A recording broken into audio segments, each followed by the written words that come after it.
Bienvenidos una vez más a AuleSense HD. En esta sesión aprenderás sobre qué es el fenómeno ondulatorio, cuál es la clasificación de las ondas según el medio de propagación y cuáles son las características de estas. El mundo está lleno de ondas. Gracias a ellas podemos pasar el tiempo escuchando un programa de radio, hablando con una persona por teléfono, viendo la televisión, oyendo música, cocinando un paquete de palomitas, contemplando los colores de una flor, tomando el sol o surfeando en la playa. Un murciélago detecta el movimiento mediante ondas en la oscuridad para cuidarse de sus depredadores o para cenar. Las ballenas y los delfines se comunican con sus manadas a través de sonidos ultrasónicos. Pero no todas las ondas son buenas. Algunas causan destrucción, como las ondas sísmicas, que pueden ser los terremotos o los tsunamis. Aquí aprenderás por qué si un temblor ocurre en las costas de Guerrero, este se siente en varios estados de la República Mexicana. Te recomiendo tener a la mano tu cuaderno de notas y muchas ganas de experimentar. Esto es AuleSense HD. ¡Comenzamos! Propagación del sonido.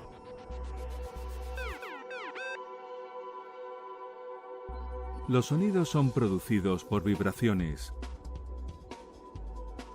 Una vibración es el movimiento de un objeto hacia adelante y hacia detrás. Cuando hablas, las cuerdas vocales de tu garganta producen vibraciones. Solo puedes oírlas cuando los sonidos llegan a tus oídos.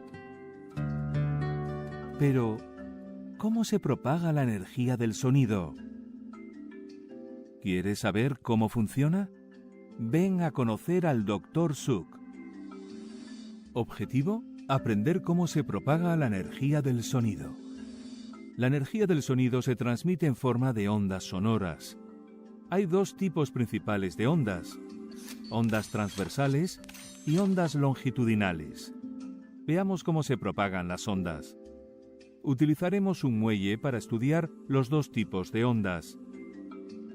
Emily está sujetando un extremo del muelle, mientras que el Dr. Suk sujeta el otro extremo. Con un golpe seco de la muñeca hacia arriba, el Dr. Suk ha enviado energía a través del muelle. Fíjate cómo se mueve el muelle. Esta es una onda transversal.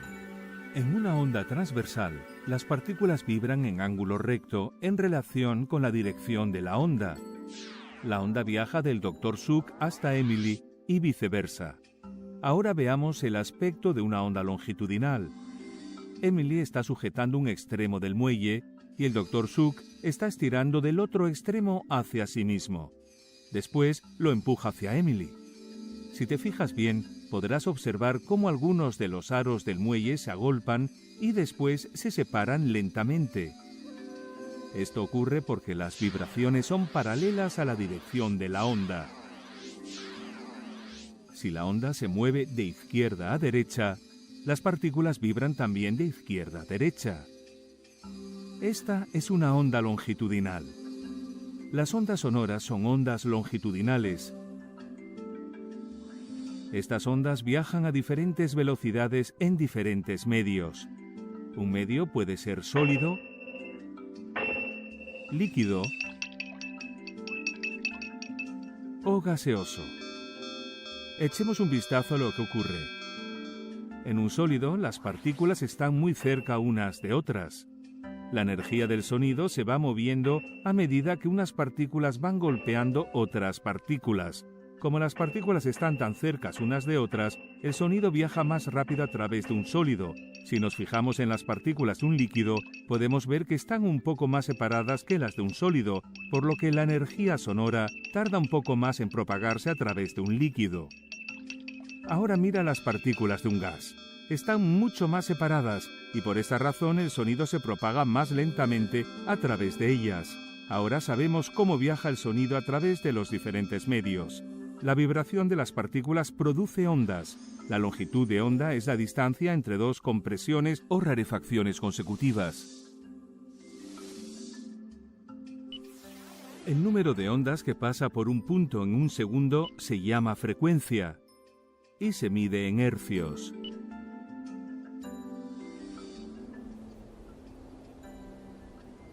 Las ondas sonoras se propagan en todas las direcciones.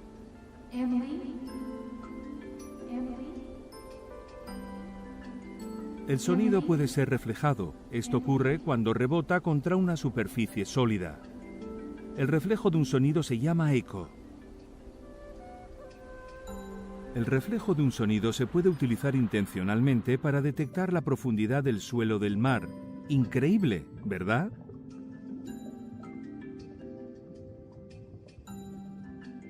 Resumen. Los sonidos son producidos por vibraciones. Las cuerdas vocales producen vibraciones cuando hablamos. Hay dos tipos de ondas, las ondas transversales y las ondas longitudinales. En una onda transversal, las partículas vibran en ángulo recto en relación con la dirección de la onda. En una onda longitudinal, las vibraciones son paralelas a la dirección de la onda. Las ondas sonoras son ondas longitudinales. El sonido se propaga más rápido a través de los sólidos. La longitud de onda es la distancia entre dos compresiones o rarefacciones consecutivas. El número de ondas que pasa por un punto en un segundo se llama frecuencia y se mide en hercios.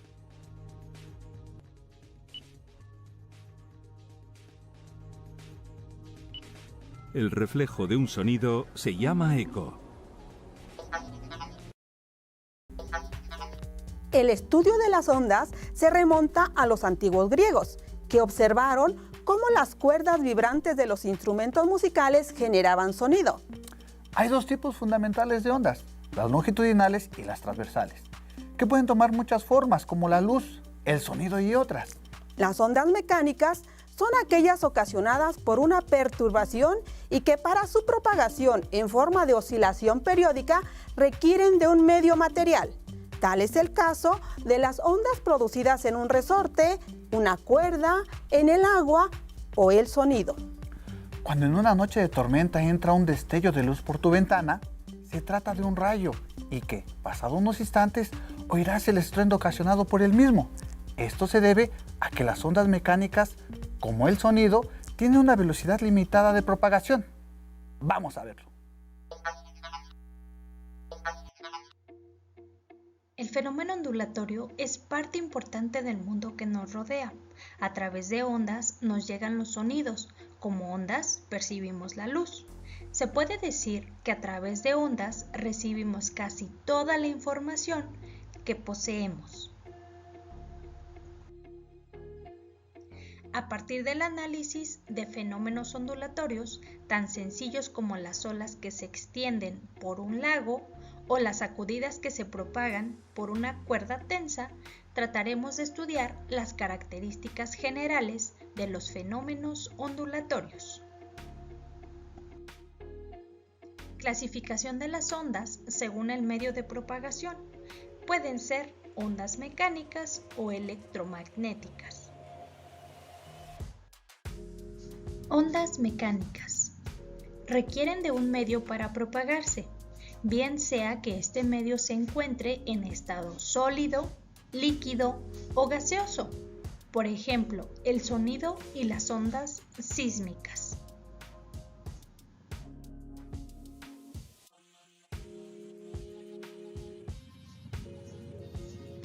Ondas electromagnéticas. Se propagan en el vacío, no requieren de un medio de propagación, por ejemplo, la luz. Características de las ondas. Amplitud. Es la mayor distancia que un objeto alcanza respecto a su posición de equilibrio. En el sistema internacional se utiliza el metro. Longitud de onda. Es la distancia física entre dos puntos a partir de los cuales la onda se repite. La unidad de medida es el metro. Periodo. Es el tiempo que tarda un objeto en realizar una oscilación. En el sistema internacional se utiliza el segundo. Frecuencia. es el número de ciclos u oscilaciones que requiere un objeto en una unidad de tiempo. En el sistema internacional se utilizan los hertz. Elongación o desplazamiento es la posición que un objeto ocupa respecto a su punto de equilibrio. En el sistema internacional se utiliza el metro. Hay muchas ondas que nos rodean en la vida cotidiana. El sonido es un tipo de onda que se mueve a través de la materia y luego hace vibrar nuestros tímpanos para poder oír. Además, Margarita, el sonido se refleja en las superficies sólidas, cuando al chocar con ellas se desvía transmitiéndose en el mismo medio de origen. Los fenómenos conocidos como eco y reverberación son producidos por la reflexión del sonido. Así es, un ejemplo de ello es la ecolocalización, que sucede cuando las ondas sonoras rebotan produciendo eco y así se determinan la ubicación de objetos en el espacio. Un ejemplo de ello son los murciélagos. Usan este sistema para navegar y encontrar comida en la oscuridad. Estos animales emiten ondas sonoras con su boca o nariz y cuando estas ondas impactan en un objeto producen eco, rebota y vuelve a las orejas del murciélago, determinando así la distancia a la que se encuentra del animal. Hasta el momento ya conoces qué es una onda. Ahora conozcamos los medios de propagación.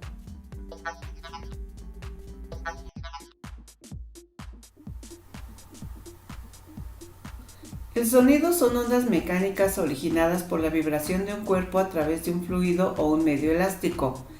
El sonido se produce cuando un cuerpo vibra y transmite dichas vibraciones al medio circundante en forma de ondas sonoras. El sonido se propaga en líquidos, sólidos y gases, aunque a diferentes velocidades. Esto se debe a que la compresibilidad y la densidad de la materia tienen efecto sobre la transmisión de las ondas. A menor densidad o mayor compresibilidad del medio, menor será la velocidad de transmisión del sonido. La temperatura también puede influir. La propagación del sonido no puede darse si no existe un medio material cuyas moléculas puedan vibrar. Por eso, una explosión en el espacio exterior no podría ser percibida auditivamente. Mientras que el sonido de la llegada de un tren se alcanza a escuchar gracias a que la onda sonora se transmite por el aire. ¿Te has preguntado cómo encuentra un murciélago la comida en la oscuridad? La mayoría de las especies de murciélagos se basa en la ecolocalización para encontrar a sus presas. El eco es un fenómeno acústico en que se produce la repetición de un sonido al chocar las ondas sonoras contra un obstáculo y reflejarse hasta llegar al lugar donde se ha emitido.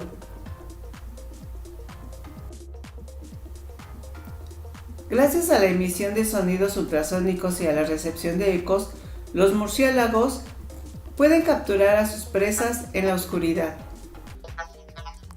Un tipo especial de ondas de propagación son las observadas en la superficie del agua, las cuales exhiben fenómenos ondulatorios.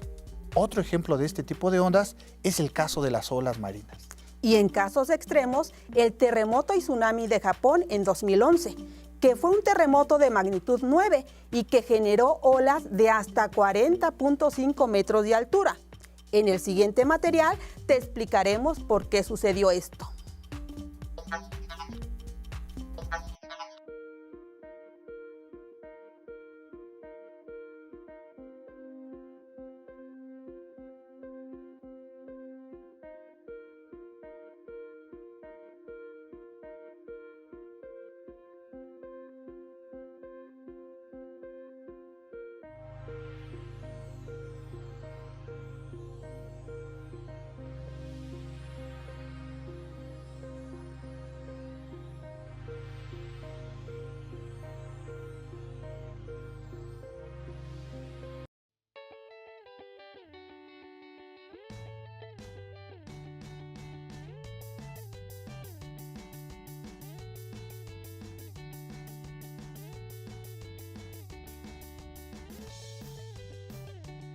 ¿Qué es un sonar? Un sonar es un aparato que a través de ondas, ya sean de baja o alta frecuencia, emite un ultrasonido, es decir, un sonido de cierta frecuencia y además de gran intensidad. Al ser enviadas al fondo marino, su amplitud de onda debe ser muy grande. ¿Para qué? Para que pueda desplazarse a grandes distancias a través del agua sin declinar su intensidad y así poder ser registradas. ¿Cómo funciona? Como vemos en la imagen, este barco tiene un sonar que está emitiendo un sonido de forma vertical hacia abajo.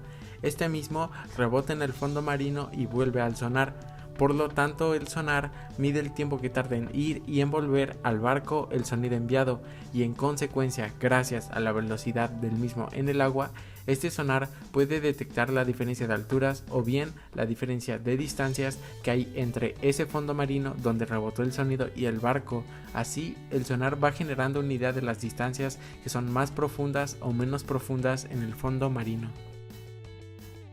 Básicamente existen dos tipos de sonar, activo y pasivo. El sonar activo sirve para detectar objetos bajo el agua.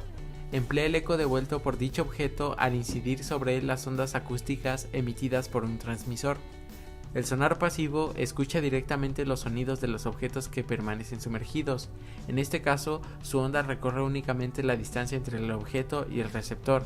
En otras palabras, el sonar activo solo manda una señal mediante un emisor, mientras que el sonar pasivo se limita a escuchar otros emisores.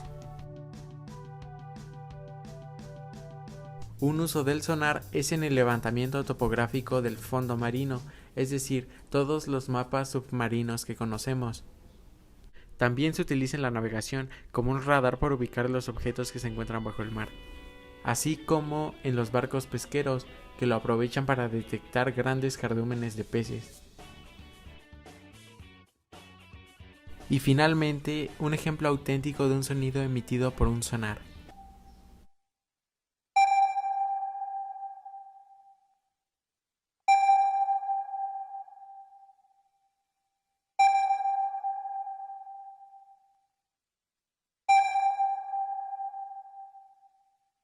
El sonar es un instrumento que se basa en la reflexión de ondas sonoras de alta frecuencia. El sonar emite un ultrasonido hacia las profundidades del mar. El sonido se transmite por el agua hasta encontrar algún obstáculo donde se refleja y vuelve al dispositivo emisor. Para determinar la profundidad a la que se encuentra un barco del fondo marino, el sonar emite una señal ultrasónica hacia abajo y la recibe de vuelta 3 segundos más tarde. Si la velocidad de propagación del sonido en el mar es de 1500 metros por segundo, ¿cuál será la profundidad del fondo marino? La distancia que recorre la onda de sonido es 2 veces la profundidad del fondo marino, pues la onda va hacia el fondo y luego se devuelve. La velocidad de la onda es igual a la distancia recorrida en un tiempo determinado. Llamaremos h a dicha profundidad y será nuestra incógnita. El barco emite una onda hasta el fondo que rebota y luego es recibida en la superficie. Este recorrido tarda 3 segundos. Sabemos además que la velocidad a la que se propaga esta onda en un medio salado es de 1500 metros partido por segundos. Con esta información ya podemos calcular cuánto es el valor de h. La distancia d que recorre la onda desde que es emitida y luego recibida corresponde a 2h.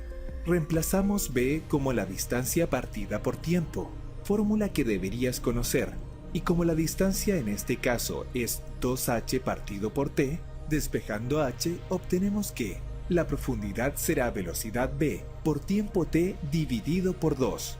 Reemplazamos los valores de b y t, lo que nos dará 1500 por 3 partido por 2, y esto nos dará finalmente, usando nuestra calculadora, 2250 metros. Esta es la profundidad del mar según la posición de este barco. En general, los sólidos son capaces de propagar ondas mecánicas transversales y longitudinales. Las ondas sísmicas son un tipo de ondas elásticas consistentes en la propagación de perturbaciones temporales del campo de esfuerzos que generan pequeños movimientos en un medio. Las ondas sísmicas pueden ser generadas por movimientos telúricos naturales, Los más intensos pueden causar daños en zonas donde hay asentamientos humanos. Vamos a ver un ejemplo de esto.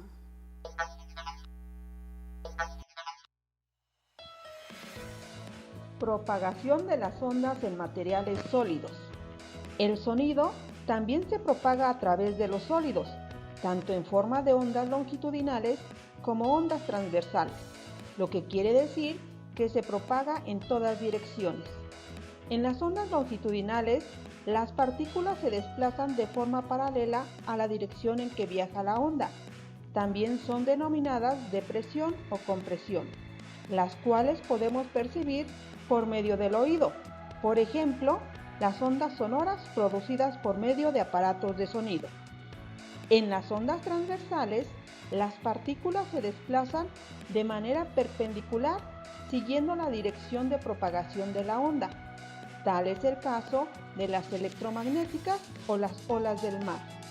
La diferencia radica en que las podemos percibir a través de la vista como luz visible en un televisor. Existen infinidad de aplicaciones en la vida cotidiana para demostrar la existencia de las ondas sonoras a través de materiales sólidos. Por ejemplo, los indios oían llegar los bisontes pegando el oído al suelo.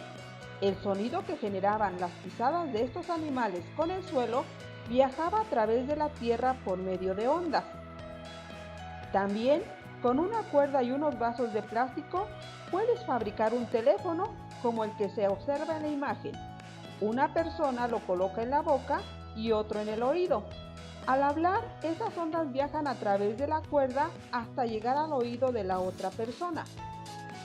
Asimismo, cuando golpeamos un clavo sobre la madera, el sonido puede atravesar la madera y viajar hasta llegar a nuestro oído.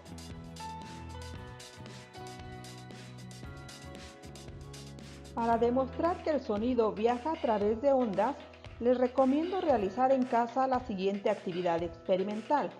Los materiales que vamos a necesitar son los siguientes: un frasco de vidrio, papel de plástico o envoltura plástica adherente, liga, bocina y granos de arroz. El procedimiento es muy sencillo. Se coloca la bocina dentro del recipiente. Se cubre la boca del frasco con el papel de plástico. Si no cuentas con envoltura de plástico adherente, sujeta con la liga para formar una especie de tambor. Se colocan los granos de arroz y por último, se produce sonido con un dispositivo. Podrás observar que los granos de arroz comenzarán a moverse. Esto se debe a las vibraciones generadas por el sonido, las cuales se transmitirán al plástico del tambor viajando como ondas. Un sismo es un rompimiento repentino de las rocas en el interior de la Tierra. Esta liberación masiva de energía se propaga en forma de ondas que provoca el movimiento del terreno. Hasta hoy, no existe una técnica que permita predecir los sismos, ni los países como Estados Unidos y Japón, cuya tecnología es muy avanzada, han sido capaces de desarrollar una técnica predictiva de temblores. Dado que vivimos en un país con gran cantidad sísmica, la única certeza que tenemos es que tiembla constantemente y que debemos estar preparados. Ante cualquier evento sísmico, lo único que nos puede ayudar es la prevención. La actividad sísmica en México es constante. Según el Monitoreo Nacional, de enero a noviembre se presentaron 25.944 movimientos, la mayoría de mediana magnitud.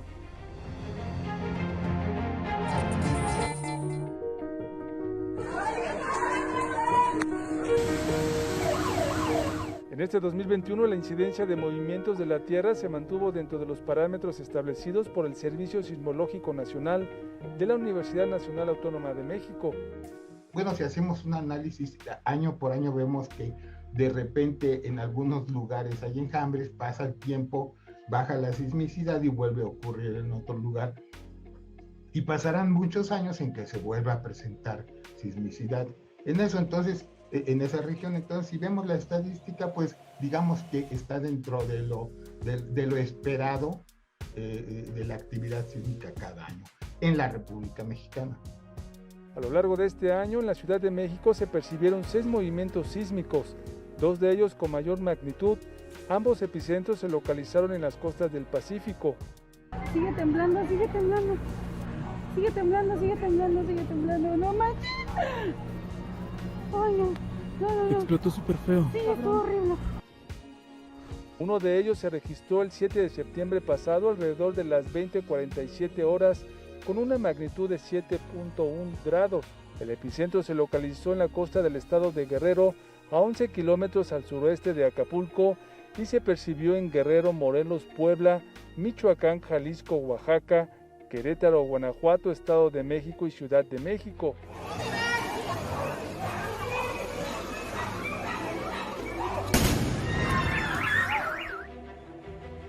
Seis meses antes, el 19 de marzo, un sismo de 5.7 grados se registró cerca de las 21:06 horas, cuyo epicentro fue a 59 kilómetros al suroeste de San Marcos, Guerrero, Oaxaca, Morelos, Puebla, Tlaxcala, Estado de México y la Ciudad de México, donde se percibió el movimiento sísmico. Entonces, no es difícil esperar que los sismos que sentimos aquí en la Ciudad de México vengan de aquella región.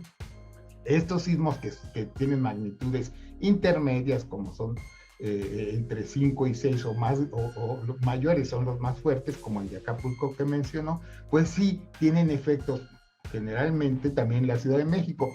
Afortunadamente esas magnitudes no fueron lo suficientemente altas como para que tuvieran efectos desastrosos en la Ciudad de México.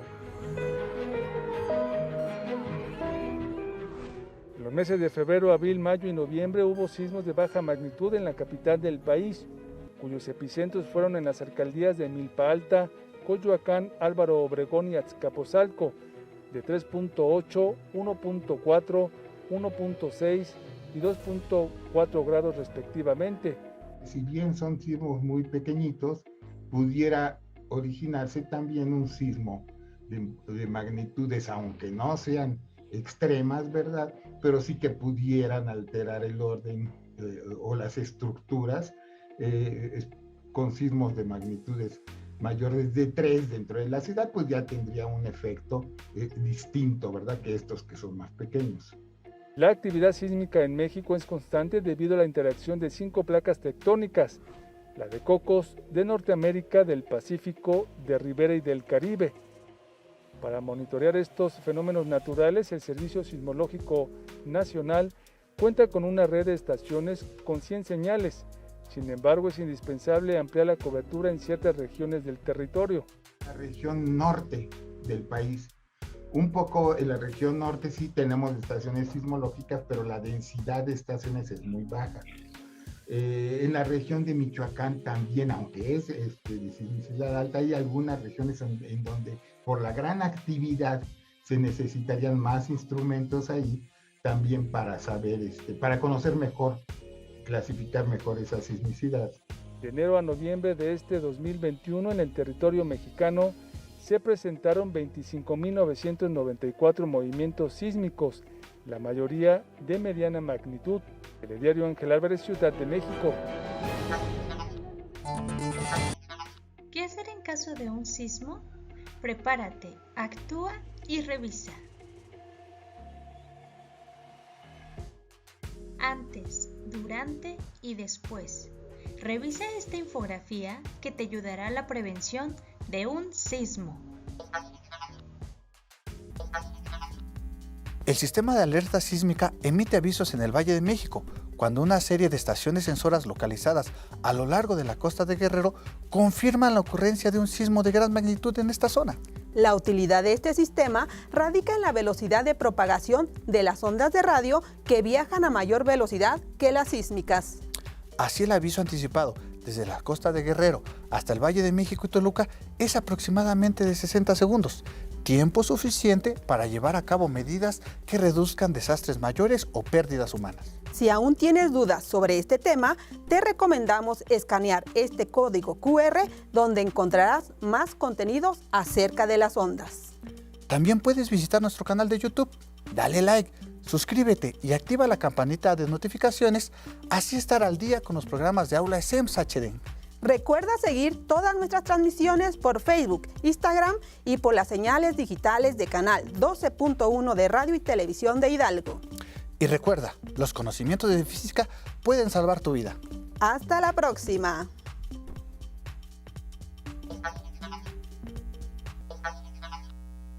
Si tienes que salir de casa, debes usar cubrebocas, tapando completamente nariz y boca. Si te cuidas tú, nos cuidamos todos. ¡Nos vemos!